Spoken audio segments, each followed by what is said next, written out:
Señal Nacional.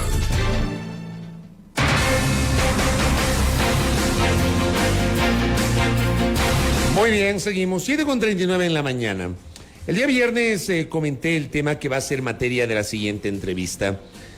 Durante 2 años, 5 meses, los procesados, varios de los procesados, por el caso de supuestas irregularidades en la compra de pruebas PCR durante el contexto de la pandemia acá en Quito. Entre ellos, el exalcalde metropolitano Jorge Yunda utilizaron grillete electrónico. Termina siendo una medida excepcional. A mí no me parece normal el tiempo transcurrido. 2 años, 5 meses de un proceso que ha estado marcado por los tropiezos, que ha estado marcado por una recusación. La defensa del exalcalde Jorge Yunda recusó al juez Fabián Favara Gallardo de la Corte Provincial de Justicia de Pichincha. Esa recusación se demoró en resolver. Luego vino la campaña, Yunda como candidato, pasó la campaña, el proceso no se ha activado. Finalmente, la semana anterior, el jueves, se tomó una decisión, pese a la oposición de la Fiscalía, y es el retiro del grillete electrónico para los procesados que tenían este dispositivo, entre ellos el exalcalde Yunda, la exsecretaria de Salud Jimena Barca, la excoordinadora de Salud Linda Guamán, entre otros. El caso de Linda Guamán es particularmente llamativo, lo comenté el día viernes. Ella tuvo un peregrinaje durante su embarazo. Finalmente le autorizaron que se retire el grillete para poder alumbrar. Después le volvieron a poner, pero resulta que no podía atender a su guagua. Un problema realmente terrible, y siempre cuestionar el hecho de que la justicia que tarda no es justicia, y que lamentablemente aquí hay casos sobre los cuales hay mucho apuro, pero hay otros, evidentemente, en los que termina siendo una agonía para quienes están siendo procesados. Al final la justicia tiene que resolver, que resuelva en derecho, porque resuelva rápido. Pero hay casos que siguen ahí, y este es uno de ellos.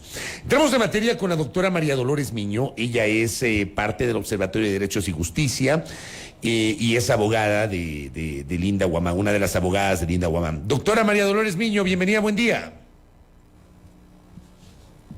Si puede activar el micrófono. Buenos días, Fabricio, gracias por la invitación. Belkis, también un saludo cordial para usted. Bienvenida. Gracias, doctora. A ver, ¿cómo es que 2 años, 5 meses después decidieron en la Corte cambiar la medida alternativa a la prisión preventiva y sustituir el uso del grillete por la prohibición de salida del país y la presentación periódica ante la autoridad? ¿Qué fue lo que pasó? Bueno, Fabricio, creo que es importante el recuento que usted acaba de hacer, porque eso nos permite evaluar algunos temas alrededor del caso y alrededor de las medidas en específico. Originalmente, hace 2 años y más, cuando inicia el caso y se vinculan algunas personas, incluyendo a mi cliente Linda Guamán, se ponen estas medidas alternativas a la prisión preventiva, que siempre tienen como objetivo preservar la integridad del proceso y evitar que los procesados se fuguen. Eso es básicamente la idea de estas medidas. Estas medidas tienen que estar siempre otorgadas y mantenidas bajo un espectro y un estándar de proporcionalidad y necesidad. Esto es lo primero. Luego, han transcurrido 2 años, como usted adecuadamente dijo, de atropellos y sobre todo de dilaciones que en este punto y para nuestro equipo de defensa técnica empiezan a exceder cualquier noción de plazo razonable. Recordemos que una vez que se recusa el juez Favara, se decide la reconfiguración del tribunal para que un nuevo tribunal pueda nuevamente conocer todo lo que ya se había practicado y ya se había actuado en la etapa de juicio. Llegamos hasta la primera etapa de juicio, donde además de las defensas técnicas les fue bastante bien. Hubo por parte de la Fiscalía bastantes inconsistencias en la parte de las pruebas que presentaban, no eran sólidas, pero además se notaba que había discordancias. Entonces, el primer perjuicio está en el desperdicio, digamos, de una actuación en las primeras instancias del proceso que había sido bastante favorable para todos los procesados. Y después de que se recusa el juez Favara, se demora en configurarse un nuevo tribunal. Y en este tiempo, cuando Linda Guamán estaba ya en estado de embarazo, nosotros como defensa técnica veníamos insistiendo en la revisión de medidas. ¿Por qué insistíamos en la revisión de medidas? Porque entendíamos dos cosas. La primera es que creo que no hace falta tanta explicación para que entendamos que una mujer que está embarazada, con todos los cambios físicos, incluso también emocionales que supone traer vida al mundo, no puede estar con un grillete, sobre todo cuando ya ha demostrado durante 2 años que tiene suficiente arraigo aquí en Ecuador y que además venía cumpliendo la otra medida de manera suficientemente diligente. La segunda medida que se les impuso era la presentación periódica en la Corte Provincial, y eso lo venía haciendo. Estaba demostrando que ella podía seguir cumpliendo con esto sin la gravosidad que supone tener un grillete. Porque además el grillete no es solo, no es una pulsera ni un reloj que uno tiene aquí sin ningún tipo de estorbo. Si quisiera contarlo, es algo que para quien lo lleva es una molestia. Y no digo que no se tenga que poner en ciertos casos, pero cierto siempre implica un nivel de molestia. Por ejemplo, si la persona sale fuera de su casa, tiene que estar pendiente de que el grillete no se descargue. Si es que el grillete se descarga, eso podría generar una alarma aparte de las autoridades, entonces recibe llamadas todo el tiempo por parte de las autoridades del SNAI, lo cual también es una molestia. En el caso de Linda Guamán, ya con el bebé nacido, cuando todavía, antes del viernes, pasaban cosas extrañas como que este grillete empezaba a sonar de madrugada con sonidos telefónicos. Era una cosa súper rara, pero yo me imagino que es por el desprolijo manejo de los dispositivos electrónicos por parte del SNAI. Ese no es el sonido original, digamos, del dispositivo. No, se escuchaba como que fuera una intercepción de una llamada telefónica, una cosa súper extraña. Uh-huh. Pero eso, imagínese, Belkis, usted en la madrugada con un niño recién nacido, o sea, encima más hay un manejo desprolijo de los grilletes por parte del SNAI, porque el grillete no debería sonar. Entonces es como un poco extraño que empiece a sonar en las horas de madrugada y replicando sonidos de teléfono. O sea, estas son las cosas absurdas que Linda y otros procesados han tenido que pasar.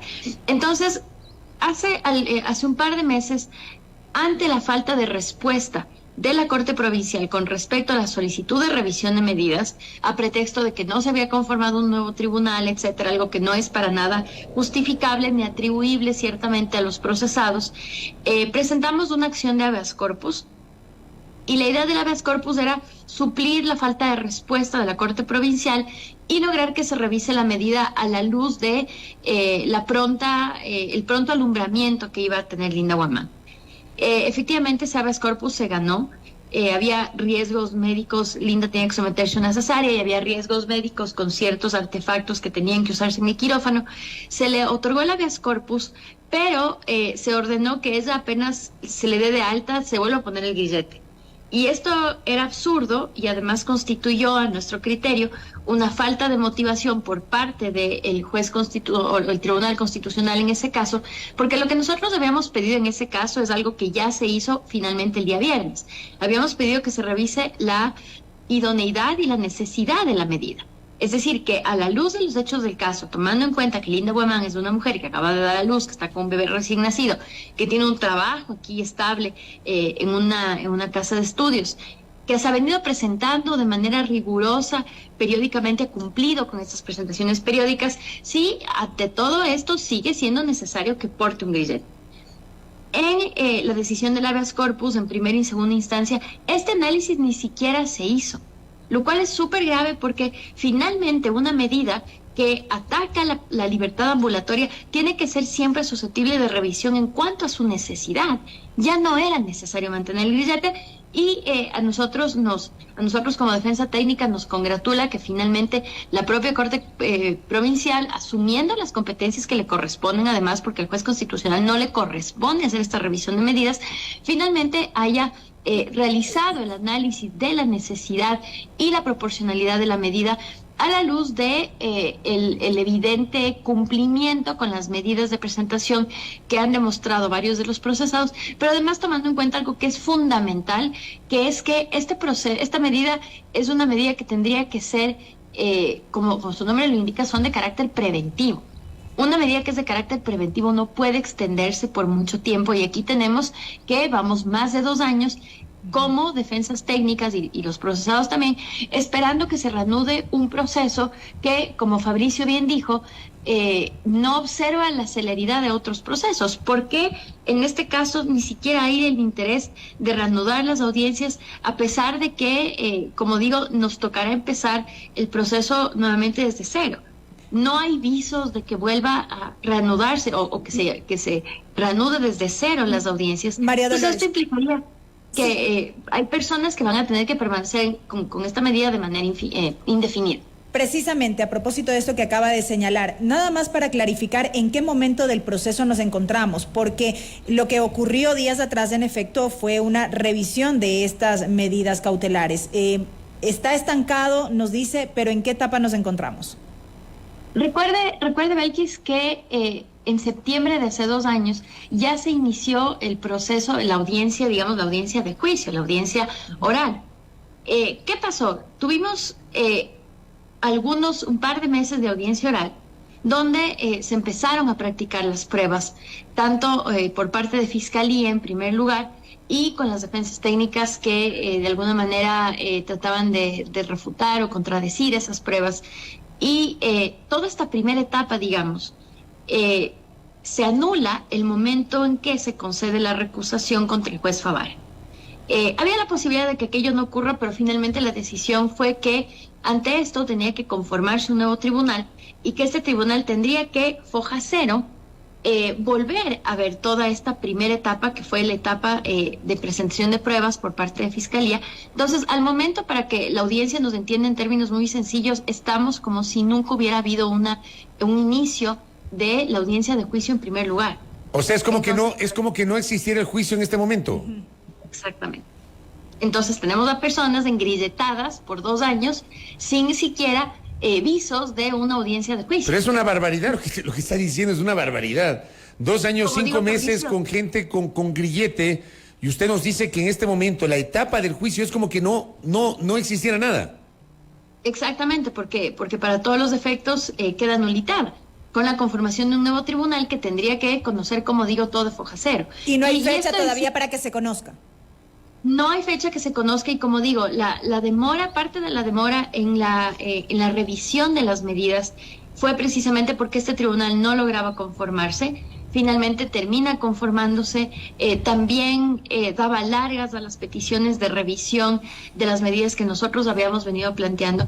Y claro, lo que pasa es que el habeas corpus que nosotros presentamos y que ganamos, parte de la orden del tribunal en la decisión esta del habeas corpus fue que al juez que le corresponde, que es el juez de garantías, el juez penal, en este caso de la Corte Provincial, el Tribunal Penal de la Corte Provincial, cumpla con su función de revisar estas medidas. A ellos son a los que les corresponde. Entonces, ya como el juez provincial un poco le ordena, casi que a la cansada tiene que el Tribunal Provincial conocer las medidas que habíamos solicitado nosotros como defensa técnica, pero que también lo habían solicitado otras defensas técnicas. Entonces, casi, como digo, esforzado, pero sobre esto y para que la audiencia entienda 2 cosas.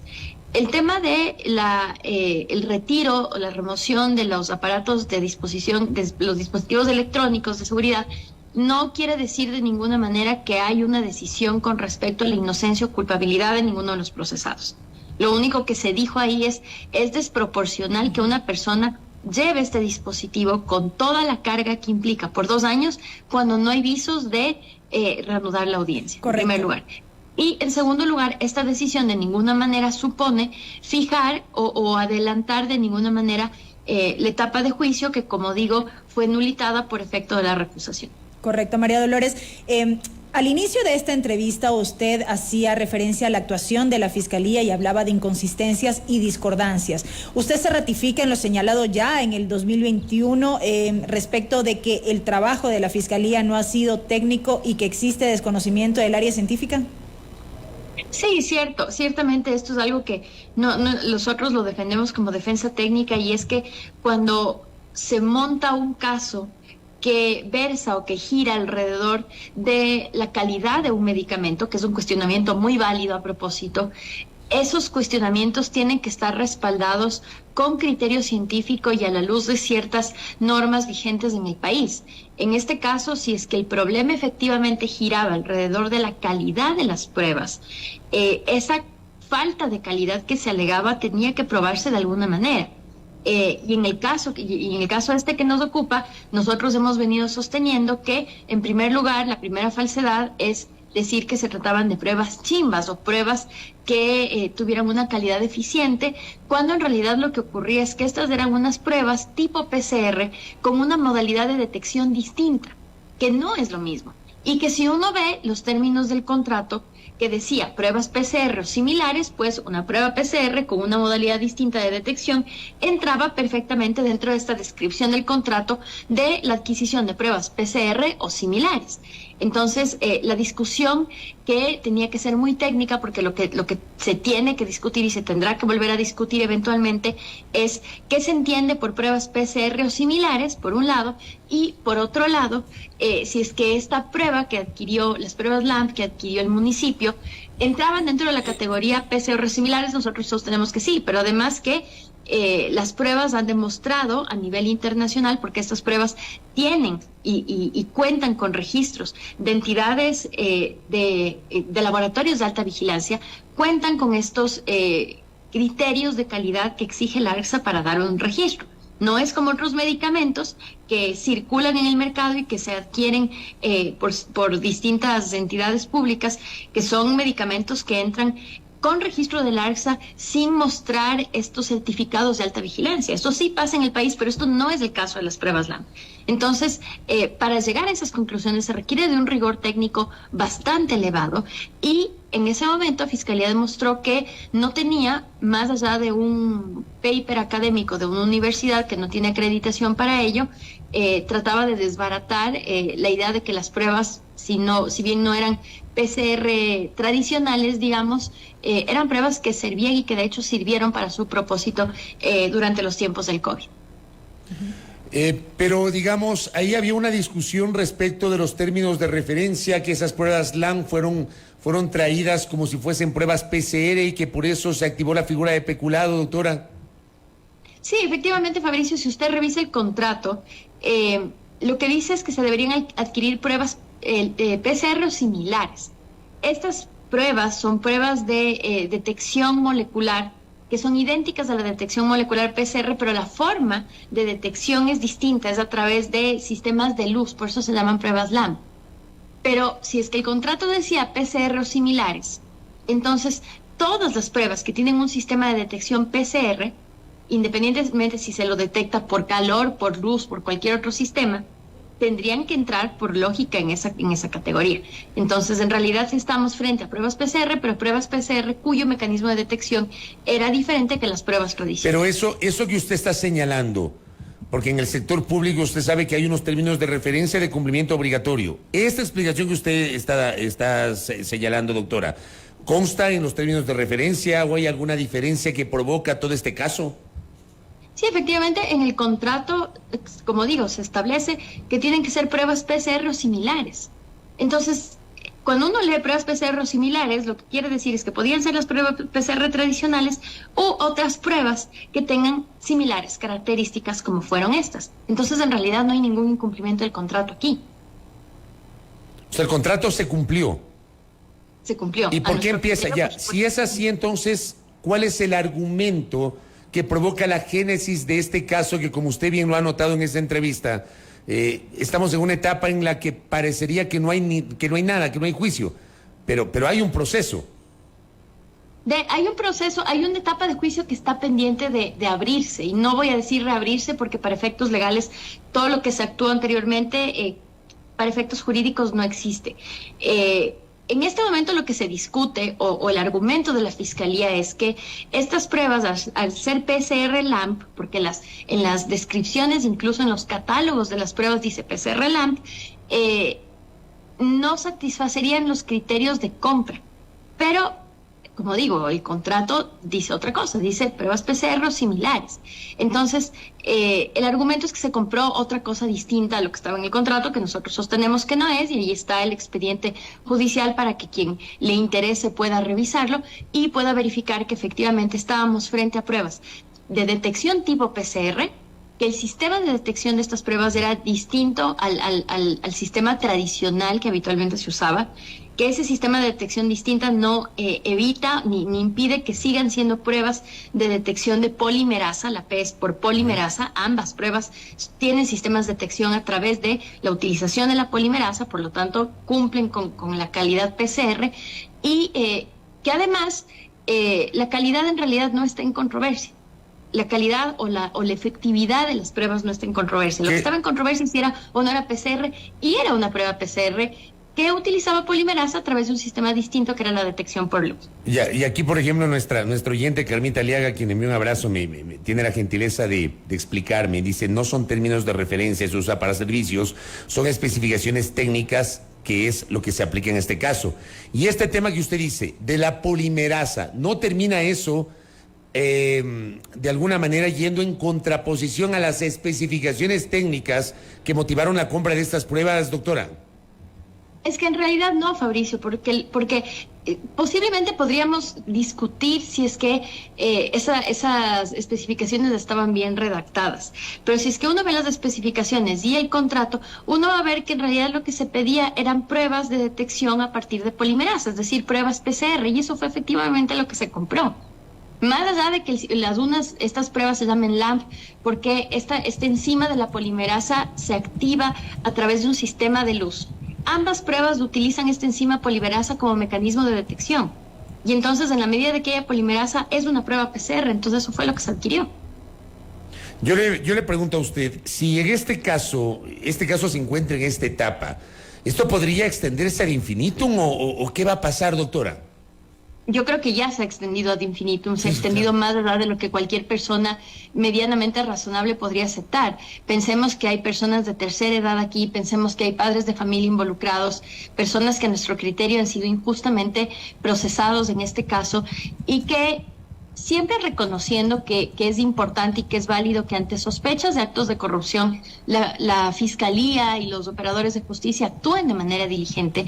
Esa diligencia también tiene que pasar por impulsar de manera oportuna estos procesos de cara a que no queden suspensos de manera indefinida como este. Entonces, imagínense usted, Fabricio, hay padres de familia, por ejemplo, que además de que estaban engrilletados hasta hace poco, de todas maneras, padres de familia que tienen hijos, que en el mismo caso de Linda Guamán, que es una académica, que a veces le invitan a foros, por ejemplo, internacionales, donde ella podría incluso representar al país con su elevado conocimiento en el ámbito de la ciencia. Son 13 personas que tienen su vida paralizada. María Dolores. Porque no hay intención de retomar el proceso. Y en ese caso, creo que como defensa técnica lo que nosotros diríamos es, obviamente, si es que Fiscalía considera que hay un acto de corrupción, pues tiene que investigarse ciertamente, pero hay tiempos y hay plazos para hacerlo sin comprometer de manera enorme el proyecto de vida de todas estas personas que están en el medio de este proceso. Lo último de mi parte, María Dolores, ¿no hay ninguna acción que como defensas puedan interponer al respecto? En este momento no, porque además, Belkis, recuerde que la Corte Constitucional ya ha establecido varios candados y límites a la aplicación del habeas corpus. Una de las primeras cosas importantes es que si es que se quiere revisar la idoneidad de la privación de libertad, por ejemplo, la medida de presentación periódica le corresponde al juez de lo penal que está conociendo el caso. Y hay otras, a los jueces de lo penal, perdón. Y en realidad no hay un mecanismo para agilitar el proceso. Lo que hay podría ser quizás pensar en sanciones que se presentarían, por ejemplo, ante el Consejo de la Judicatura por inadecuada administración de justicia. Eventualmente se podría activar un proceso contencioso administrativo contra el Estado por demora injustificada en la administración de justicia, pero nada de esto es una medida que a mí me permita o que le exija al tribunal activar el proceso de manera oportuna. Básicamente estamos a merced de que el tribunal decida configurarse y decida volver a llamar a juicio en este caso. ¿Y eso cuándo va a pasar? Nosotros no quisiéramos saber, Fabricio, pero esto es algo que nos genera incertidumbre. Imagínense si a nosotros como defensas técnicas, ¿qué podremos decir de los que están procesados? Es una barbaridad. Doctora, gracias por el tiempo, muy amable. Muchísimas gracias, Fabricio y Belkis. Que tengan un lindo día. Gracias a María Dolores Miño del Observatorio de Derechos y Justicia y además una de las abogadas que patrocina la defensa de la doctora Linda Guamán. Acá, por ejemplo, me escribe una persona y me dice que en mi cuenta Twitter defendía a Linda Guamán. Cuando le conviene dice no es tibio este periodista. Pensé que no entienden, o sea, de verdad. Un cursito de lectura comprensiva. Una cosa es cuestionar o defender procesos. Otra cosa es decir que fulano, sultano, mengano, perencejo es culpable o inocente. Y a mí no me parece normal que haya personas que durante 2 años, 5 meses hayan tenido grilletes sin que termine el proceso. ¿Ya? De eso se trata. Se trata de que debemos aspirar a que el país tenga una justicia medianamente diligente. Que no solamente para los casos que le conviene al poder político de turno sean rapiditos. O si no le conviene, los oculten, ¿ya? Y los metan debajo de la alfombra. Se trata de que debemos aspirar a que nos miran a todos con la misma vara, que nos investiguen a todos de la misma manera, que se aplique el debido proceso de la misma forma y que rápidamente se resuelva, como yo decía en la primera parte del noticiero. Aquí no se trata de establecer si alguien es culpable o inocente. Se trata de que los procesos tienen que ser ágiles. A mí no me parece normal que un juicio dure 3 años, 2 años y medio, que 2 años y medio estén personas con grillete sin saber qué mismo va a pasar. Si son culpables, bueno, que se establezca en derecho, con base en la acusación de la Fiscalía, las pruebas, con base en el proceso que lleva adelante un juez.